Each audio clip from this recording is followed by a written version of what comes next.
مرحبا وأهلا وسهلا فيكن بعم باخد نفس، مساحة مناخد فيها نفس سوا، منهدي عقلنا وبنمشي خطوة صغيرة باتجاه الحياة يلي بدنا إياها.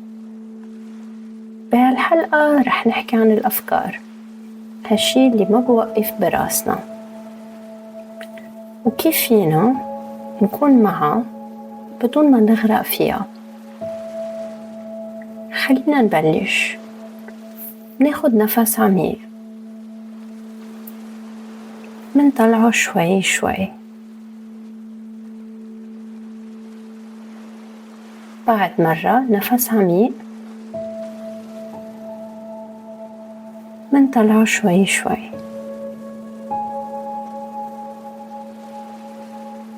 آخر مرة نفس عميق منطلعه شوي شوي.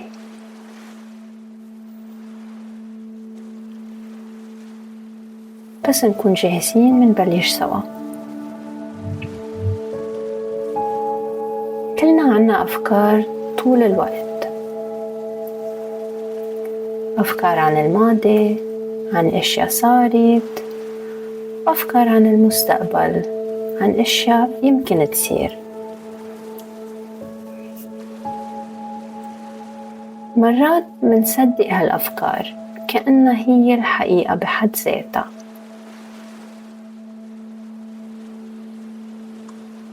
بس الحقيقة هي نحن مش أفكارنا.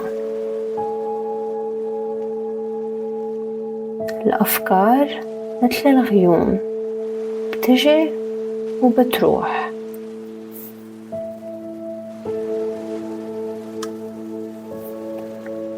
هلأ إذا في فكرة براسنا خلونا بس نلاحظها،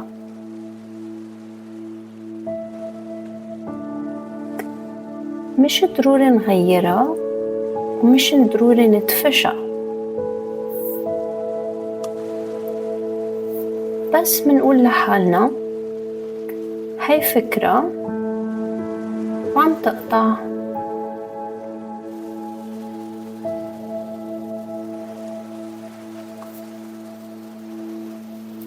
مثل موج البحر، منخلي هالفكرة تجي وتروح. هيدي فكرة وعم تقطع.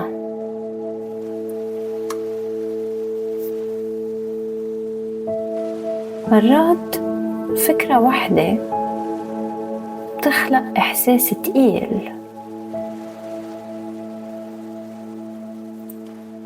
ويمكن ساعتها نروح نبلش ناكل مع إنه نحن مش جعانين، أو نهرب أو نتهرب، أو نصير عم نتوتر أكتر وأكتر.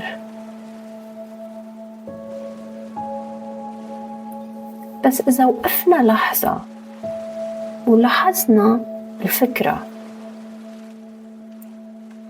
منكون عم نخلق مسافة صغيرة،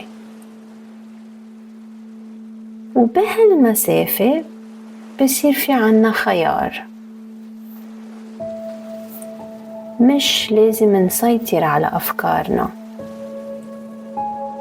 ومش لازم نكون مثاليين، بس فينا نتعلم نكون عم نراقب مش عم نغرق.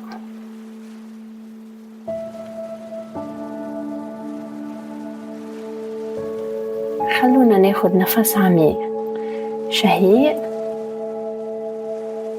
زفير ببطء،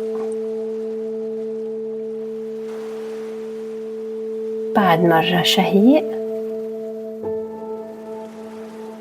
زفير ببطء،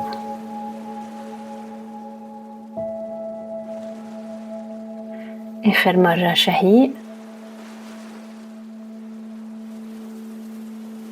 زفير ببطء.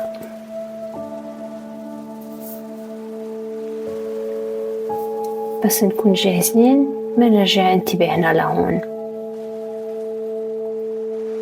نحن مع بعض وفينا نرجع لهالمسافة وقت ما بدنا. شكرا لأنكم أخذتوا نفس معي اليوم. إذا هالحلقة ريحتكن شاركوها مع حدا بحاجة لإلها، ومنلتقي بالحلقة الجاية من عم باخد نفس.